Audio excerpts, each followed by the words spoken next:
The Detroit Lions, one of the best teams in the NFL, and really, we have a quarterback in Jared Goff that's playing out of his mind, and he's just continues to get better ever since he's come to the Detroit Lions. So we've got a good problem and a bad problem. Good problem, we've got a great quarterback. Everybody wants that. Bad problem is he's making his way to earning $50 million a year, and I'm going to show you that here in just a second. But let me know in the comments as we work through this video if this is something we should do, if Brad Holmes is going to work it in a certain way. We'll talk about all of it in this video. So Jared Goff's current contract is signed through next year, and he's making about $31 million a year this year and next. And it's really funny because when he signed this deal, it was backloaded, and it was just like, oh my gosh, the Rams just had to get out of this $30 million a year deal. And that's why they got Stafford and then gave us a bunch of draft picks, is because, oh, this contract's so bad. Fast forward a few years, it's such a manageable contract, number one, and he's outplaying his contract based on the numbers, and we'll look at that here in just a second. So it's really incredible to see the Lions have a quarterback in the middle of the pack salary-wise that's playing in the top 3, 4, 5 in the league. And so that's how it's really happening. You look at the 49ers, why are they successful?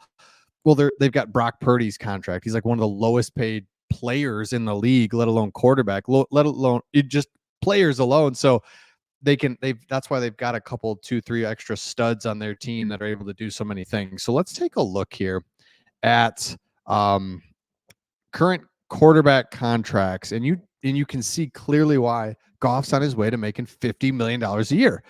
You look at it, and this is kind of a sketchy website. I apologize. I'm going to try to blow it up. That's as far as I can go.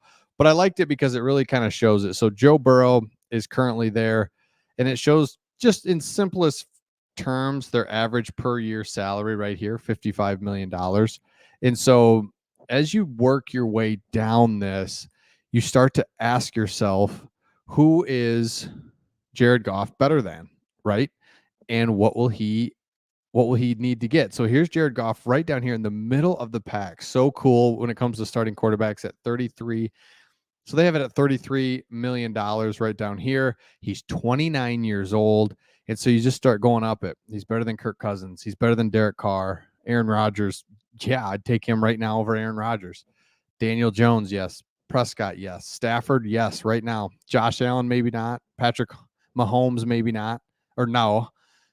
Deshaun Watson, yes. Kyler Murray, yes. Russell Wilson, yes. Jalen Hurts, no. Lamar, maybe. Herbert, maybe. Joe Burrow, maybe. So there's 6 guys that are just, you could argue it, but let's just, for the sake of an argument, put those guys above Jared Goff and put him at number 7. That would put him right around in this $46 million range. But he can say, look, I'm 28, 29 years old. Put him right up here in this top 5. And he could say, but he could also say, I want to be the highest paid quarterback, or let me go. And somebody will give it to him, right? And the Lions know that. You can't just let him walk. The Titans will give that to him tomorrow.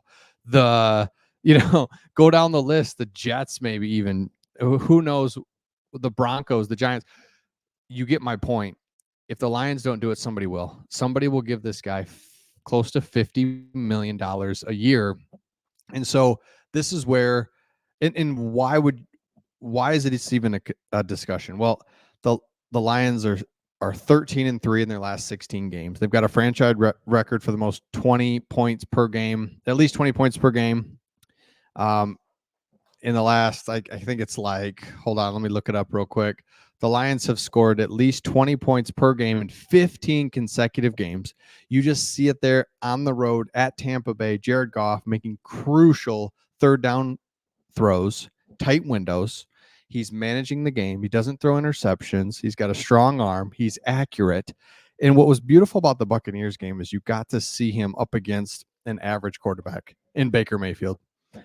Average as can be, and you see the difference. Baker missed 2 or 3 throws that changed that entire game. Bottom line, he missed 2 guys that were open. He misses the throws, and the Lions, it's 3rd down or it's 4th down. They punt. Lions control the game. It's so amazing what a couple throws can do there. So here's what I think Brad Holmes does. the two things we got working for us that could really be a game changer as we head into this next phase of watching Brad Holmes. He's drafting really well, so he's going to pay guys. And so it's like, how do you manage that? It's a good problem to have. And then you've got Jared Goff, a franchise quarterback that you still need to pay. And so what's really cool, and I hope to see it, is these guys are loving this, and they're loving winning, and they're loving playing for Dan Campbell. And so you just wonder, will they take less to stay around this situation where they're treated well, you're not micromanaged.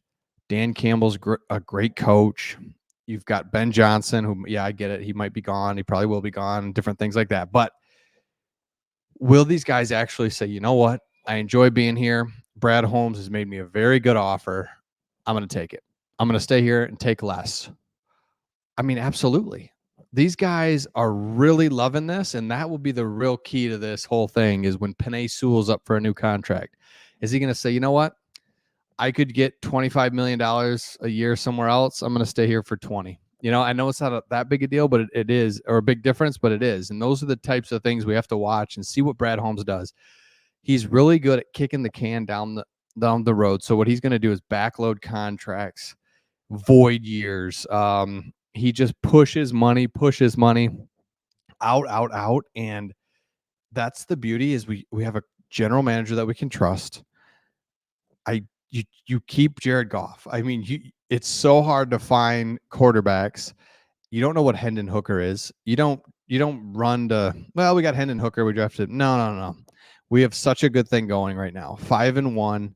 You let this season play out 100%. You don't do anything this year. Next offseason, you look at it, talk about it, see what we need to do.